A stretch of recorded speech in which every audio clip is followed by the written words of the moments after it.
ప్రశాంతంగా నిద్రపోయేందుకు నీంద్ యాప్లోకి అడుగుపెట్టండి.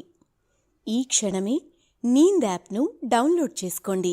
ఒత్తిడిని తగ్గించి ప్రశాంతమైన నిద్రలోకి మిమ్మల్ని తీసుకెళ్లే చక్కని కథలు, ధ్యాన పద్ధతులు, ఆహ్లాదకర సంగీతాన్ని మీరు నీంద్ యాప్లో మాత్రమే వినండి.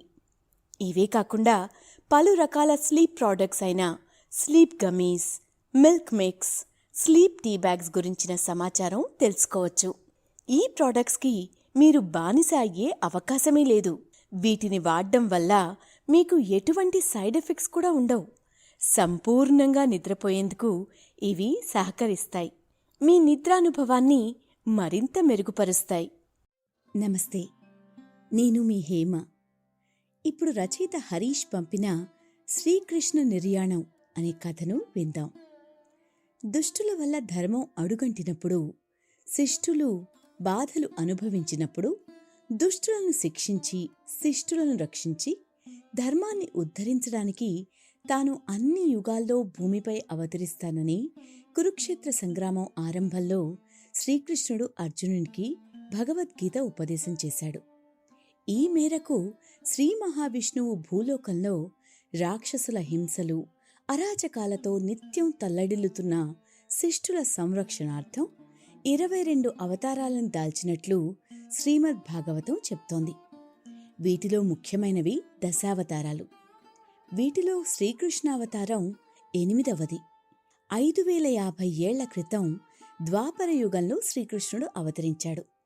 శ్రీకృష్ణుడి జననం, కురుక్షేత్ర సంగ్రామంలో చక్రం తిప్పడం అందరికీ తెలుసు.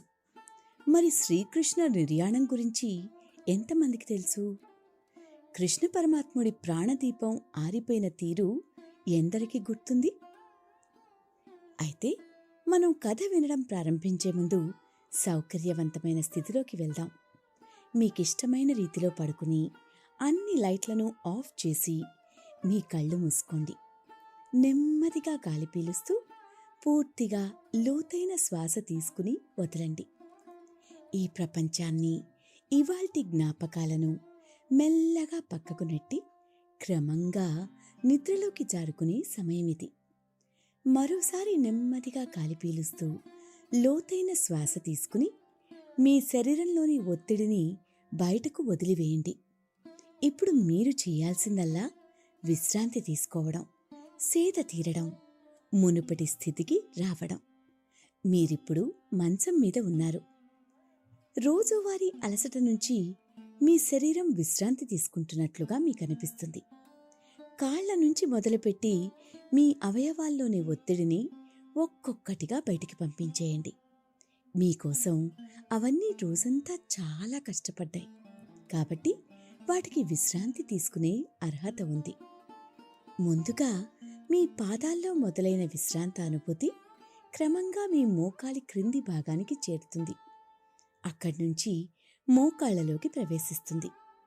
ఇప్పుడు మీ కాలి ఎగువ భాగాన్ని విశ్రాంతి తీసుకొనివ్వండి. ఈ విశ్రాంత అనుభూతి క్రమంగా మీ పొత్తి కడుపు నుంచి వెన్నెముక మీదుగా ఎగువ వీపు వరకు వచ్చి తర్వాత ఛాతీలోకి ప్రవహిస్తున్నట్లుగా గుర్తించండి. అక్కడ్నుంచి మీ భుజాల్లోకి, తర్వాత చేతుల్లోకి, చివరగా వేలి కొనల వరకు వెళ్తున్నట్లుగా అనుభూతి చెందండి. ఆపై మీ మెడ, తల, ముఖం వరకు ఆ అనుభూతి ప్రవహిస్తుంది. ఇప్పుడు మీ శరీరం మొత్తం ప్రశాంతంగా, రిలాక్స్డ్గా, నిద్రకు సిద్ధంగా ఉంది. త్వరలో మీరు చక్కని నిద్రలోకి జారుకుంటారు. డ్రీమ్ ల్యాండ్లో ప్రశాంతంగా ప్రయాణిస్తారు. ఈ ప్రయాణం ఉదయం వరకు కొనసాగుతూ ఉంటుంది. కాబట్టి మీరు కథను వింటున్నప్పుడు మీ శ్వాసను కూడా అనుసరించండి. అద్భుతమైన నిద్రానుభవం కోసం మీ శరీరం మొత్తానికి విశ్రాంతినిస్తూ స్థిరంగా ఉండండి. ఇప్పుడిక కథలోకి వెళ్దామా? గిరిపుత్రుడు 16 ఏళ్ల బర్బరీకుడు ఆత్మహత్య చేసుకున్నాడు. అతను భీముడు, హిడింబా దంపతుల మనుమడు. ఇతని తండ్రి ఘటోత్కచుడు, తల్లి కామకంటక. ఇతడు మహావీరుడు. శ్రీకృష్ణుడంటే అమితమైన గౌరవం. అయితే కురుక్షేత్ర సంగ్రామంలో కౌరవుల పక్షం ఉండాలని బయలుదేరాడు. అడవి దాటకముందే కృష్ణుడు ఇతనికి ఎదురుపడ్డాడు. పాండవులను జయించబోయే బర్బరీకుని ఆ కార్యం నుంచి మళ్లించాలనేది కృష్ణుడి ఆలోచన. బర్బరీకుణ్ణి తన దారిలోకి తెచ్చుకోలేకపోయాడు కృష్ణయ్య. చివరికి తనపై అచంచలమైన భక్తిగల ఆ గిరిపుత్రుని ఓ కోరిక కోరాడు. బర్బరీకుడు సరే అన్నాడు. ఆ ప్రకారం తన తలను తనే నరికేసి కృష్ణమూర్తికి ఇచ్చేశాడు. మిగిలిన మొండెపు భాగానికి అంత్యక్రియలు జరుగుతున్నాయి. ఏమిటి ఘోరం! బర్బరీకుణ్ణి అన్యాయంగా పొట్టన పెట్టుకునేందుకు నా తండ్రి కృష్ణయ్యకు ఎలా మనసొప్పింది? ఏం మనిషితను? అరిచినట్టుగా అన్నాడు సాంబుడు. ఆ మాటలు నిజమేనన్నట్టుగా అతని ముఖంలోకి చూసింది జాంబవతి. శ్రీకృష్ణుడికి 8 మంది భార్యలు. 8 మందికి ప్రతి ఒక్కరికి 10 మంది చొప్పున మొత్తం 80 మంది సంతానం కలిగింది. జాంబవతి శ్రీకృష్ణులకు కలిగిన 10 మంది సంతానంలో సాంబుడు ఒకడు.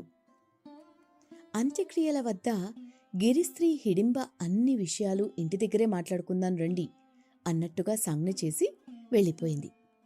హిడింబ కళ్ళు తుడుచుకుంటూ, వాస్తవానికి ఈ సాంబుడు తేవాలనుకున్న మహోత్పాతాన్ని బర్బరీకుని ద్వారా సాధించాలనుకున్నాను. వాడి సాయంతో పాండవుల పతనం చూడాలనుకున్నాను. అనంతరం కౌరవుల అంతు తేల్చాలనుకున్నాను. నీవు నీ కుమారుడు అలాంటి వలలకు చిక్కకండి. ఈ ప్రభువులు అంతమైతేనే కాని వనాలు సురక్షితంగా ఉండవు. గిరిజాతిని మభ్యపెట్టేందుకే తెలివిగా ఇంటి కోడళ్లను చేసుకుంటూ ఉంటారు.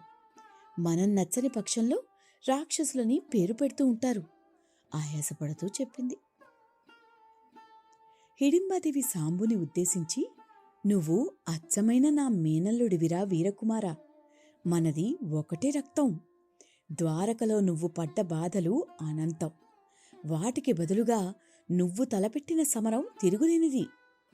కృష్ణుడు, బలరాముడు, అర్జునుడు నీ ఉద్యమ ప్రచండాగ్నిలో మాడిపోవాలి. ఇక్కడ జాతి ఉంటుంది, బంధువులుండరు. జాతి హితమే ఉంటుంది, బంధుక్షేమం ఉండదు. ఇదే నేను నీకిచ్చే కానుక. ఈ ఉంగరం ధరిస్తే ఎలాంటి శాపమైనా నిన్నంటుకోదు అంది. ఆ ఉంగరం అతనికి బహుమతిగా ఇచ్చింది. కృష్ణుని సమాలోచన మందిరంలో ఇక్కడ ద్వారక ప్రతినిధుల భేటీ జరుగుతోంది. కొన్నేళ్లుగా రాజ్యానికి ఏదో చీడపట్టినట్టుంది కృష్ణ, వణుకుతున్న స్వరంతో ఉగ్రసేనుడు అన్నాడు. నాకు అలానే అనిపిస్తోంది. బలరాముడు తన అభిప్రాయం చెప్పాడు. ఇప్పుడేంటి పరిష్కారం? అది ఆలోచించండి అని కృష్ణుడు హుంకరించినట్లుగా చెప్పాడు. ఎప్పుడూ లేనిది నగరంలో ప్రజలు ఒకరితో ఒకరు మాట్లాడుకోవడమే మానేశారు. ఎవర్ని కదిలించినా ఎదుటివారిని చంపాలన్నంత ఏహ్యభావ్యంతో ఉన్నారు. వృష్టి, అంధక వంశజులను దారికి తేవడం ఎవరి వల్ల కావడం లేదు. మిగిలిన యదు ఉపజాతులు అలాగే ఉన్నాయి. ఈ సమయంలో ద్వారకాపురి పూర్వవైభవానికి ప్రధానంగా కావలసింది సమైక్యతాభావం. దాన్ని పెంపొందించేందుకు మనమేం చేయాలో చెప్పండి. ఎప్పుడో ముగిసిపోయిన కురుక్షేత్ర సంగ్రామం ఇప్పుడు ద్వారకకు సంప్రాప్తమైనట్టుగా అనిపిస్తోంది అన్నాడు కృష్ణుడు. ఉగ్రసేనుడు ఆందోళనగా, నగరంలో వింతలు ఎన్నో జరుగుతున్నాయి. పగలేమీ ఇబ్బందులుండవు. తెల్లవారేసరికి కోట చుట్టూ ఎండుపుల్లలు కాష్టాలుగా కాలి కనిపిస్తున్నాయి. ఉండుండి ఎండిన ఆకులు ఎక్కడెక్కడి నుంచో ఎగిరివచ్చి పడుతున్నాయి. పోగులు పోగులుగా కోటను ముంచెత్తుతున్నాయి. భోజనాలు వడ్డిస్తే ఎవరో వచ్చి కంచాల్లోనూ పదార్థాలున్న పాత్రల్లోనూ పురుగులు చల్లిపోతున్నట్లుగా జనం గగ్గోలు పెడుతున్నారు. ముఖాలు కనిపించకుండా కొందరు మహిళలను భయపెడుతున్నారు. పక్కవారు ఏమైపోతే మాకేంటి అనే భావనతో నగర పౌరులు ఎవరికి వారే ఇవేవీ పట్టించుకోవడం లేదట అని చెప్పాడు. ఏ సమస్యకైనా తమ్ముడు చెప్పినట్టు సమైక్యతాభావం పరిష్కారాన్ని చూపగలదు. ఒక్కసారి ద్వారకావాసులందరూ ప్రభాస తీర్థానికి వెళ్లి పుణ్య స్నానాలు చేసి భూసురులకు నైవేద్యాలు సమర్పించి వస్తే అన్నీ సర్దుకుంటాయని అనిపిస్తోంది. దేవుడు దయచూపుతాడేమో. ప్రభాస యాత్ర వల్ల మనవారిలో మళ్లీ ఐక్యత పెరిగే అవకాశం ఉంటుందేమో. తన అభిప్రాయాన్ని బలభద్రుడు స్పష్టంగా తెలియచేశాడు. ఈ సూచన కృష్ణుడికి కూడా నచ్చింది. అందరికీ ఆమోదయోగ్యంగానే అనిపించింది. నిజమే, ప్రభాస తీర్థంలో పుణ్యస్నానాలు ఆచరిస్తే చిక్కులు చాలా వరకు వదులుతాయి. ఇంకెందుకు ఆలస్యం? తీర్థానికి ముహూర్తాన్ని నిర్ణయించేందుకు నారదాది మునిపుంగవలను ద్వారకకు నా మాటగా పిలవండి. నగరంలోని పురుషులందరూ ఖచ్చితంగా యాత్రకు రావలసిందే. మహిళలు మటుకు వారికి చిత్తమైతేనే పాల్గొనవచ్చు. ఇందుకు తగిన ఏర్పాట్లు చేయండి. ఈలోగా నేను హస్తిన వెళ్తాను. అశ్వమేధయాగ పరిసమాప్తి అనంతరం తిరిగి వస్తాను. నాతో పాటు గదుడు, విసరా వంటి వారిని తీసుకువెళ్తాను. సాంబుని కూడా ఆహ్వానిస్తాను. అలాంటి వారిని ఇప్పటికైనా మనం దగ్గరకు తీసుకుంటే మంచిది. మీరు చేసిన నిర్వాకాలను చక్కబెట్టక తప్పదు కదా అని చెప్పాలనుకున్నది విస్పష్టంగా చెప్పి కృష్ణుడు సమావేశాన్ని ముగించాడు.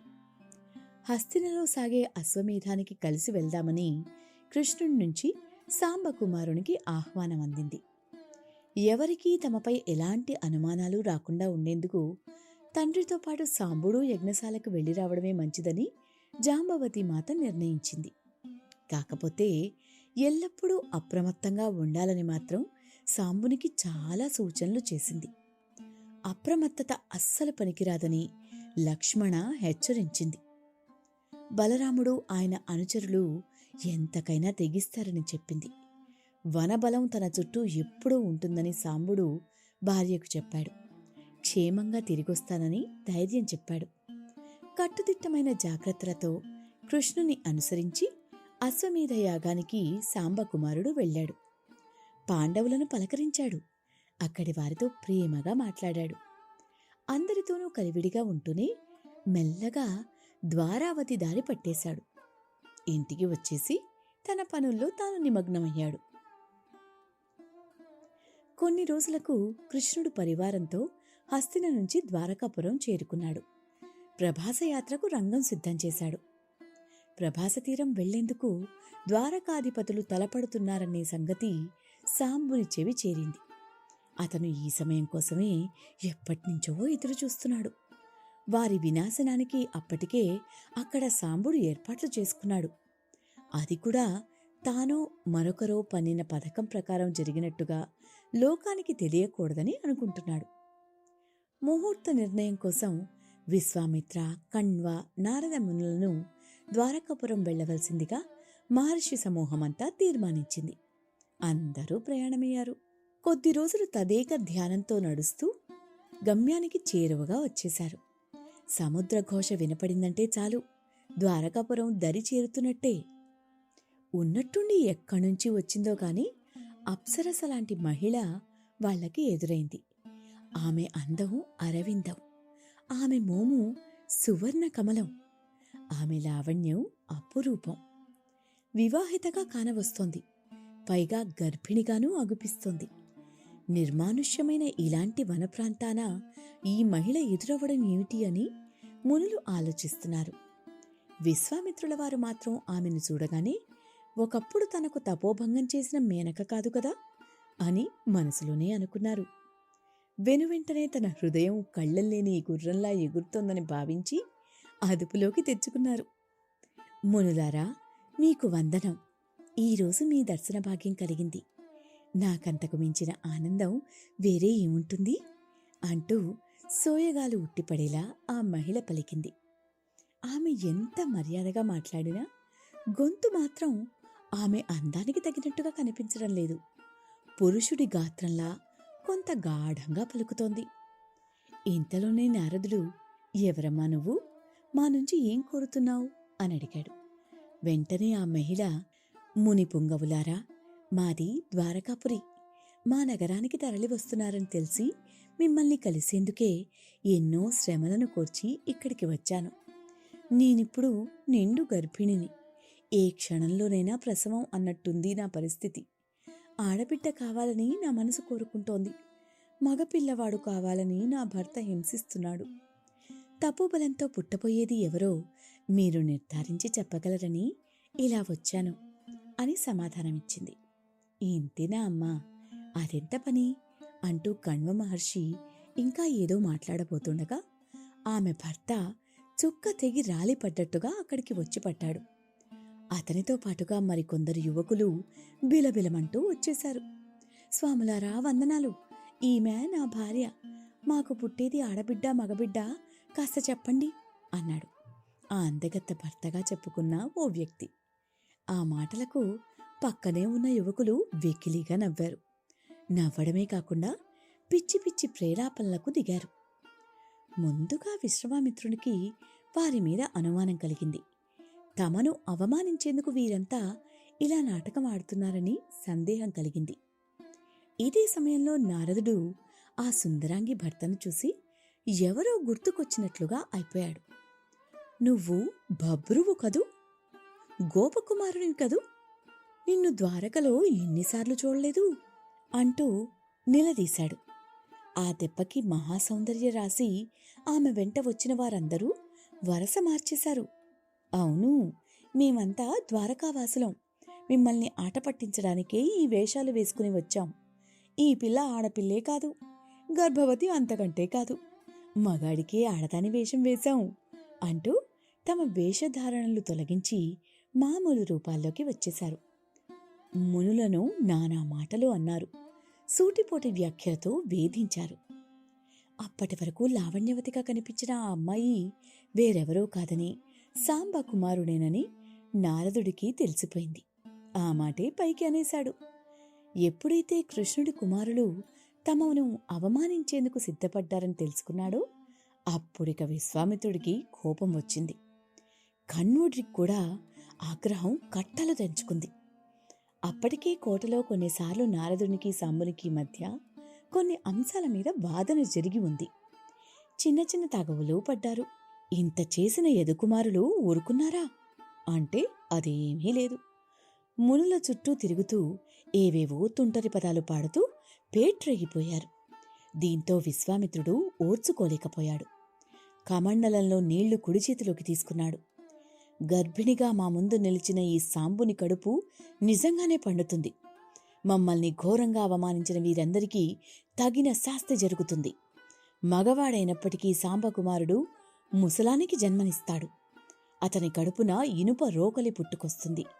ఆ రోకలే యదువంశాన్ని సర్వనాశనం చేస్తుంది అంటూ ఆవేశంతో మంత్రజలాలను చల్లేశాడు. శాపం పెట్టేశాడు. కాసేపట్లోనే వేగంగా నడుచుకుంటూ మునులందరూ ద్వారకాదారి పట్టేశారు.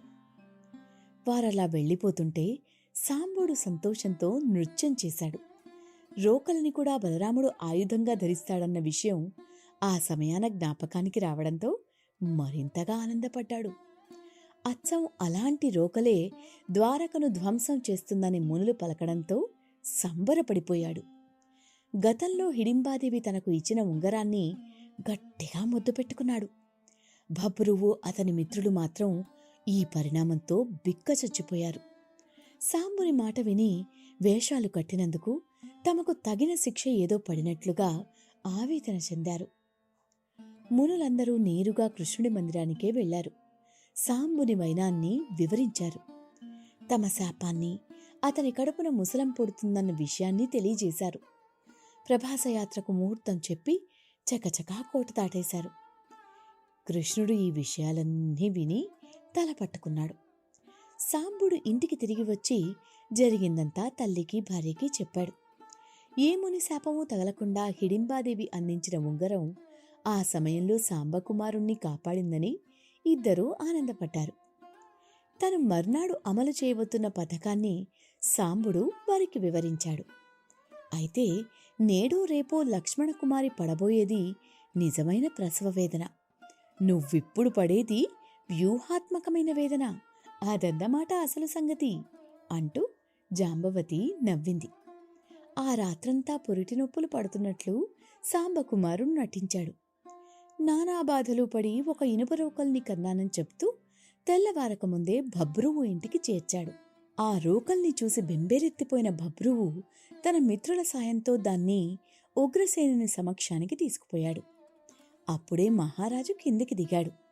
భబ్రువు చెప్పింది విన్నాడు. మతి చెడిందా భబ్రువా? రోకలి పుట్టడమేమిటి? సాంబుడు కనడమేమిటి? మగవాడు ఎక్కడైనా ప్రసవిస్తాడా అని విసుక్కున్నాడు. నేను చెప్పేది నిజం తాత, ఇది విశ్వామిత్రుల వారి శాపం అంటూ ముందు రోజు తాము చేసిన పనులను ప్రభువుకి చెప్పాడు బబ్రు. ఉగ్రునికి నిద్రమత్తు మొత్తం వదిలిపోయింది. ఆ దిక్కుమాలిన ఇనుపరోకల్ని తెచ్చి నా మందిరంలో పెడతామే, దాన్ని అరగదీసి సముద్రంలో కలిపేయండిరా మూర్ఖులారా, కోపంగా ఆదేశాలిచ్చాడు. వెనువెంటనే బబ్రువు తన మిత్రులతో కలిసి ఆ పనే చేశాడు.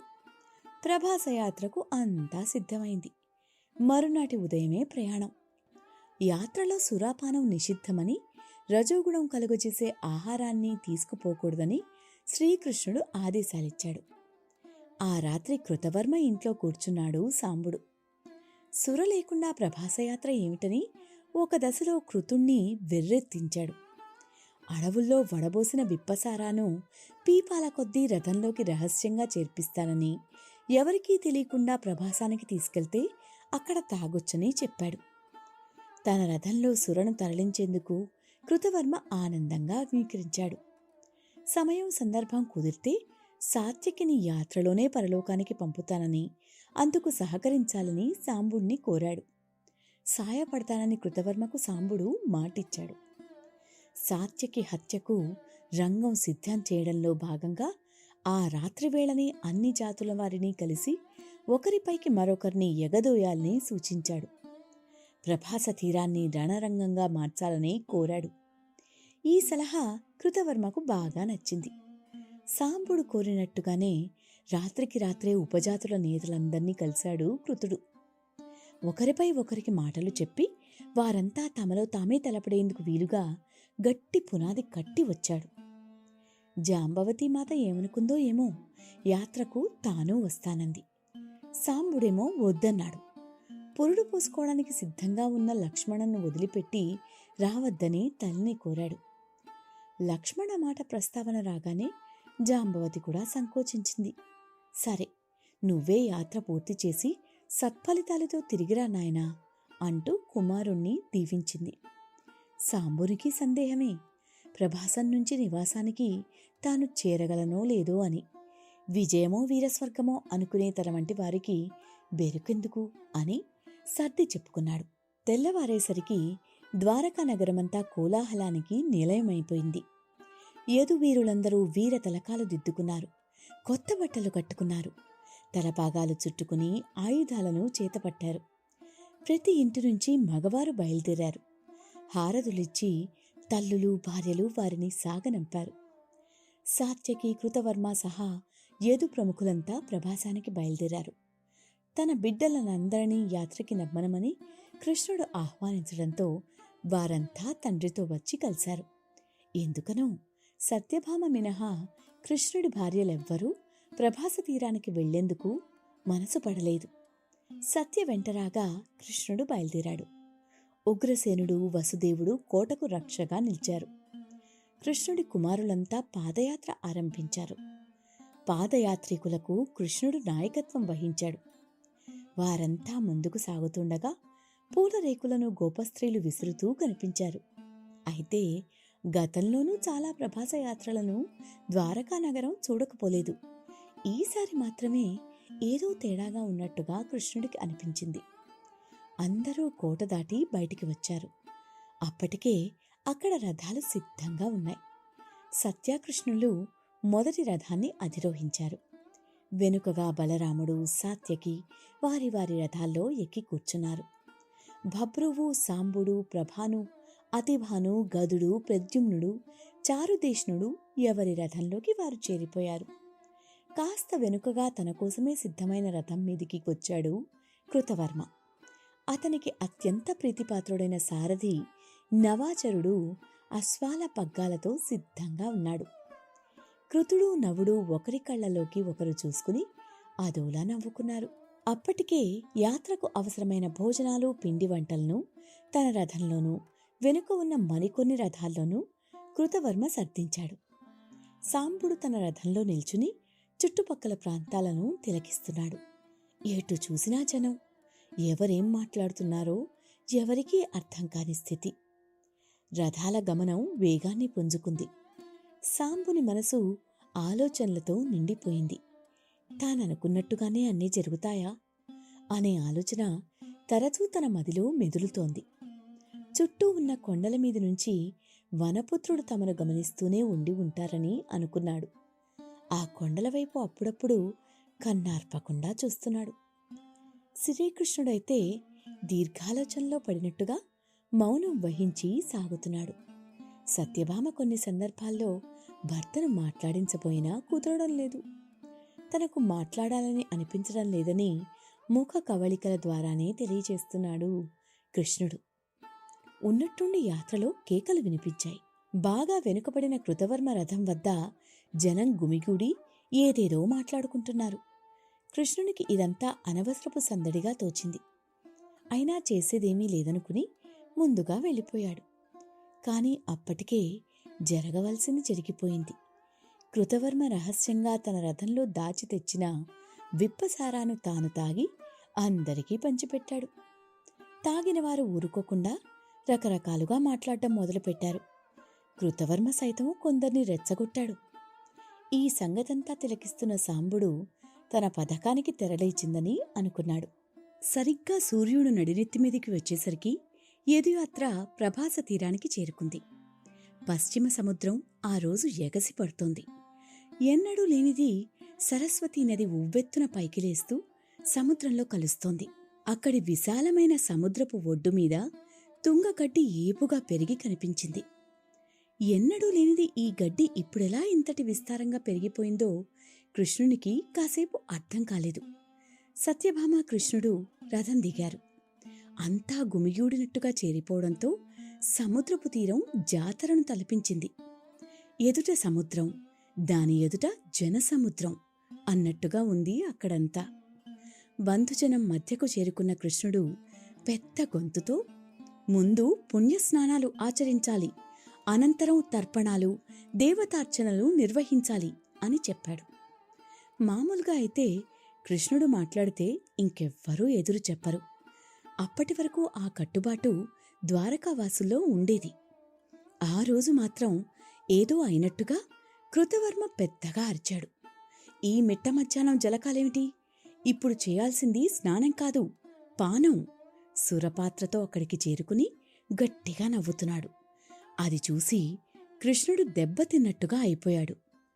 యాత్రలో సుర నిషిద్ధమని స్పష్టం చేశాం అన్నాడు కృష్ణుడు. ఇందుకు కృతవర్మ బదులిస్తూ, కృష్ణ, నువ్వు చెప్పినంత మాత్రాన అన్నీ జరిగిపోవడానికి ఇది పాండవులు పాలించే హస్తిన కాదు, ప్రభాస తీరం అని కవ్వించాడు. ఈ ఘటనను చూసిన సాంబుడు ఆనందపడ్డాడు. శ్రీకృష్ణునితో కృతవర్మ ఏదో వాదానికి దిగుతున్నాడని దూరం నుంచే గ్రహించిన బలరాముడు, సాత్యకి, ప్రద్యుమ్నుడు ఇంకొందరు హుటాహుటిన అక్కడికి వచ్చేశారు. కృష్ణునికి రక్షణ కవచంలా నిలబడ్డారు. తన వద్దకు వచ్చిన వారందరూ మత్తులో ఉన్నారని కృష్ణుడు చిటికెలోనే గ్రహించేశాడు. సాత్యకి, ఏమిటిది? ఈ సురాపానం ఏమిటి? అందునా ప్రభాసంలో అన్నాడు కరుగ్గా. అన్నా, నాకేమీ తెలీదు. సుర ఇక్కడికి ఎలా వచ్చిందో కూడా గుర్తులేదు. ఎవరో తెచ్చి బలవంతంగా చేతికందించారు. వరుసగా పానపాత్రలు ఖాళీ చేస్తూనే ఉన్నాను. నేనే కాదు, మన వారంతా బాగానే తాగుతున్నారు. పుణ్యాత్ముడెవరో మంచి మాంసాహార వంటకాలు అందించాడు. సుర అంటే మామూలు సుర కాదు, ఒకటో రకం గిరిసుర. కొడితే కొండలే కొట్టాలి మరి. అదో రకమైన ఉన్మాదంతో చెప్పాడు. కృష్ణుడు నిర్ఘాంతపోయాడు. కొండసారా ఇక్కడికెందుకొచ్చింది? కొడితే కొండలే కొట్టాలంటున్నాడు.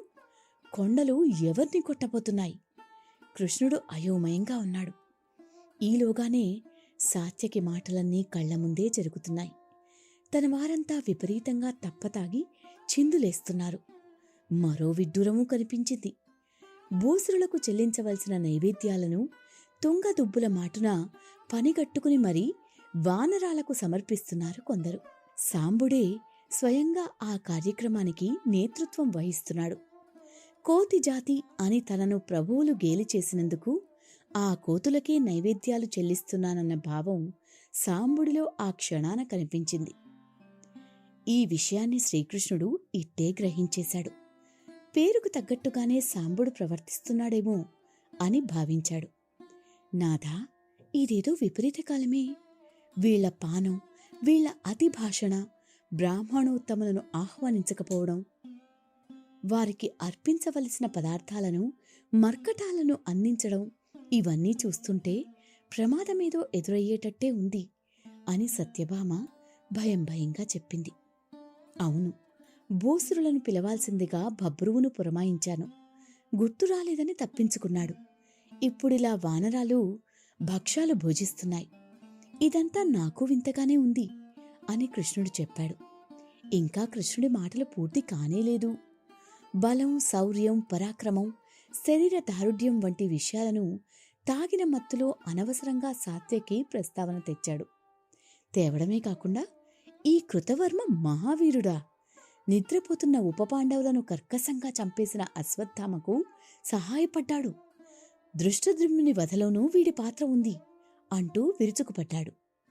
విన్నవారంతా అవాక్కైపోయారు. సాత్యకి మాటలను ప్రద్యుమ్నుడు కూడా సమర్థించాడు. దీంతో కృతవర్మ చెలరేగిపోయాడు. ఛాతీని ముందుకు విరుచుకుని బాహువులు తెగిపడి ప్రాయోపవేశానికి సిద్ధమైన భూరిశ్రవుణ్ణి చంపేశావే, నీ గురించి ఏం చెప్పాలిరా మూర్ఖ అంటూ సాత్యకి వైపు చేయి చూపించాడు. సాత్యకి విపరీతమైన కోపం వచ్చింది. అతని ఆలోచనలు ఎక్కడెక్కడికో వెళ్ళిపోయాయి. కృష్ణ, శమంతకమణి అదృశ్యం విషయంలోనూ ఈ కృతుడు మన మీద అవాకులు చవాకులు ప్రచారం చేశాడు.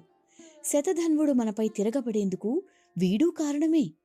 వీడి అంతు ఈరోజు తేల్చవలసిందే అన్నాడు కోపంగా. సాత్యకి మాటలకు సత్యభామ కళ్ళు తుడుచుకుంది. పతిదేవా, సాత్యకి మాటల్లో నిజం లేకపోలేదు. నా తండ్రి సత్రాజిత్తు మరణం వెనుక కృతుని పాత్ర ఉంది అని కన్నీళ్లు పెట్టుకుంది. సత్య కన్నీరు పెట్టడంతో శ్రీకృష్ణుని గుండె బరువెక్కిపోయింది. ఎప్పుడైతే సత్యభామ ఏడ్చిందో సాత్యకి హృదయమంతా భగభగా మండింది. కృతవర్మ మీద కోపం కట్టలు తెచ్చుకుంది. ఒక్కసారిగా కత్తిని బయటకు లాగాడు. కృతవర్మ కుత్తుకను కోసేశాడు. అనుకోని ఈ పరిణామానికి అక్కడి వారంతా భయపడిపోయారు. కృతవర్మను చంపిన సాత్యకి అక్కడితో ఆగిపోలేదు. తనకు సరిపడని మరికొందరు యదువులను నరికేందుకు వెళ్ళాడు. ఎప్పుడైతే కృతవర్మను సాత్యకి చంపేశాడో అక్కడే ఉన్న అంధక వంశీయులు, భోజక వంశస్థులకు రోషం కట్టలు తెంచుకుంది. తమ చేతుల్లో ఉన్న పానపాత్రలతో సాత్యకిని బాధడం మొదలుపెట్టారు. వారిని అడ్డుకునేందుకు కృష్ణుడు నానాయాతన పడ్డాడు. సాత్యకి తన్నులు తింటుంటే రక్షించేందుకు ప్రద్యుమ్నుడు ఆ గొడవలోకి వెళ్ళాడు. భోజులు, అంధకులు సాత్యకిని, ప్రద్యుమ్నుణ్ణి దొరికిన ఆయుధాలతో దొరికినట్టుగా చావబాదేశారు. చివరికి వీరిద్దరి ప్రాణాలు తీసేశారు. ముద్దుల బిడ్డ ప్రద్యుమ్నుడు తన కళ్ల ముందే ప్రాణాలు వదలడంతో శ్రీకృష్ణుణ్ణి నైరాశ్యం ఆవహించేసింది. యదువంశం నాశనమైపోతేనే మంచిది అన్నట్టుగా అదోలా అయిపోయాడు. ఇదే అదనుగా యదువీరులందరూ ఉపజాతుల భేదాలను దృష్టిలో పెట్టుకుని తాము వ్యతిరేకమనుకున్న వారి మీద గొడవలకు దిగారు. వీరు వారని తేడా లేదు. అందరూ తిరగబడ్డారు. మద్యం మత్తులో కసితీరా ఒకరినొకరు కొట్టుకున్నారు. కోపం తీరక, ఏ ఆయుధాలు చాలక తమ కళ్ల ముందున్న పదునైన అంచులు గల నిలువెత్తు తుంగగడ్డిని పీకి పీకి దాంతో దాడులు చేసుకున్నారు. అవి గడ్డి పరకల్లా లేవు, కత్తుల కంటే పదునుగా ఉన్నాయి. ద్వారకావాసులందరూ తుంగగడ్డితో ఒకరిపై ఒకరు తలబడి ఇలా ప్రాణాలు తీసుకుంటూ ఉంటే, ఆ గడ్డిని అక్కడ పాతిన సాంబుడు మాత్రం దాడులు జరుగుతున్న సమూహాల మధ్య తిరుగుతూ సంతోషంగా నవ్వుతున్నాడు.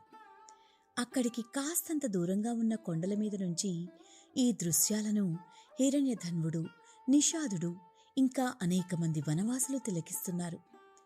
తమను కాల్చుకు తిన్న ప్రభువులు తమ కళ్ల ముందే తన్నుకు చస్తున్న సన్నివేశాన్ని చూసి ఆనందంగా ఉన్నారు. తన నేత్రాల ముందే తన వారంతా ఇంతటి నీచంగా ఒకరినొకరు చంపుకుంటున్న తీరుతో కృష్ణుడి హృదయంలో నుంచి ఒకానొక కార్పణ్యం బయటపడింది. అది నిప్పు కణంలా కణకణ మండింది. ఆయన కూడా చేతికి దొరికిన ఆయుధంతో కనపడిన వారినల్లా కనపడినట్టుగానే నరుక్కుంటూ పోయాడు.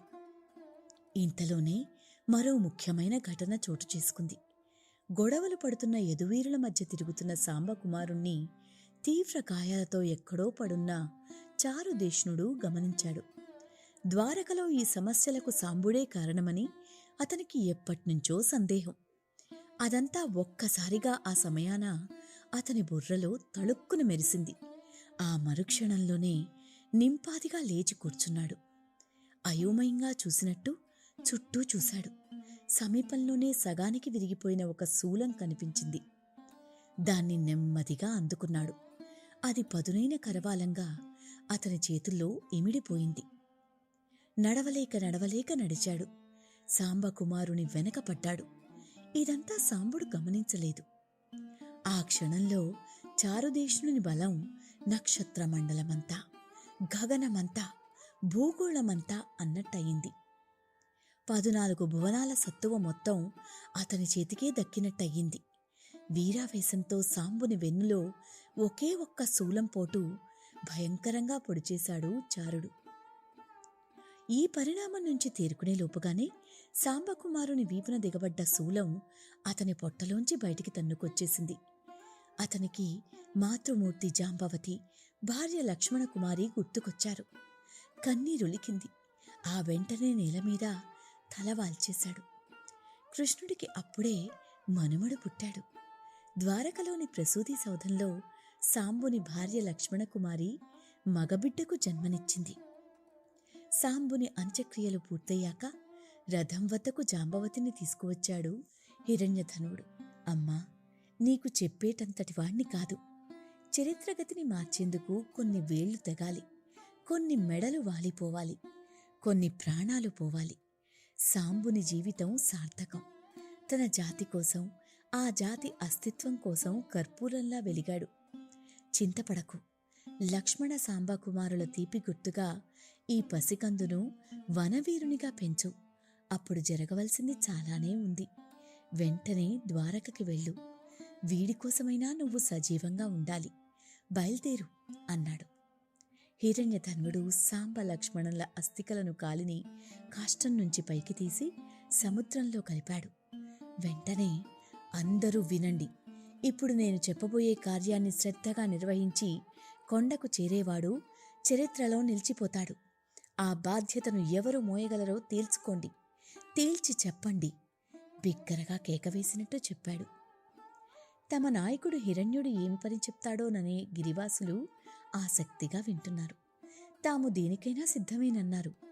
అలా వచ్చిన వారిలో గురి తప్పకుండా బాణాలు వదిలి ఎలాంటి జంతువులనైనా క్షణాల్లో సంహరించగల జర కూడా ఉన్నాడు. జరా అని హిరణ్యుడు ఆప్యాయంగా పిలిచాడు. సామి అంటూ ముందుకు జరిగి వచ్చాడు జరుడు. ఈ పరిసరాల్లోనే ఎర్రని ముఖం గల ఒక లేడి తిరుగుతోంది. అది పరిమాణంలో పెద్దది. దాన్ని కొట్టి నాకు కానుకగా ఇవ్వగలవా అని కోరిక కోరినట్టుగా కోరాడు. తప్పకుండా సామి. తల్లిదండ్రి ఎవరో ఎరగని అనాథను. నన్ను పెంచి పెద్ద చేశావు. నన్నెప్పుడూ ఏదీ అడగలేదు. నీకోసం ఈ మాత్రం చేయలేనా? నా దగ్గర లేళ్లను వేటాడ్డానికి ప్రత్యేకమైన బాణమే ఉంది. దాని మూలిక సముద్రంలో దొరికిన ఏదో లోహపు శీలంతో చేశాను. దాని అన్న నిషాదుడే సమకూర్చి పెట్టాడు అని చెప్పాడు జరుడు. ఆ జింక ఇక్కడికి దగ్గరగా దక్షిణ దిక్కువైపునే విశ్రమిస్తోంది. నువ్విప్పుడే వెళ్తే చిక్కిపోతుంది అంటూ ఆ దిశగా చేయి చూపించాడు హిరణ్యధనుడు. జాంబవతీదేవిని ద్వారకకు పంపి వస్తూ ఉండగా గుబురుగా పెరిగిన గిరిపొదల మాటున ఒక కీలక దృశ్యం అతనికి కనిపించింది. ఆ ఘటనను మనసులో ఉంచుకుని జరునితో ఇప్పుడీ మాటలన్నాడు. ఇంతలోనే అప్పగించిన పనిని పూర్తి చేసి కొండకు వస్తా అన్నట్టుగా ఉత్సాహంగా జరుడు బయలుదేరి వెళ్ళాడు. ధనువు వెదురు అమ్ముల పొది భుజానికెత్తుకుని దక్షిణ దిశగా పరుగులు తీశాడు. లేడివేటకు బయలుదేరిన జర ప్రతి పొదను వెతుకుతూ నడుస్తున్నాడు. కొంత దూరం వెళ్ళాడో లేదో జరునికి ఓ దృశ్యం కనిపించింది. ఓ జంతువేదో పొదల చాటున తల ఊపుతూ కనిపించింది. హిరణ్యుడు చెప్పిన లేడి అదేననుకున్నాడు. సడి చేయకుండా పక్కనే ఉన్న చెట్టు చాటుకు చేరుకున్నాడు. బాణం ఎక్కుపెట్టాడు. సూటిగా చూశాడు. అతని గురికి తిరిగేముంది. బాణాన్ని బలంగా లాగాడు. బాణం వదిలాడో లేదో హాహా అని హాహాకారం వినిపించింది. భూమి బీటలు వారేలా వినిపించింది.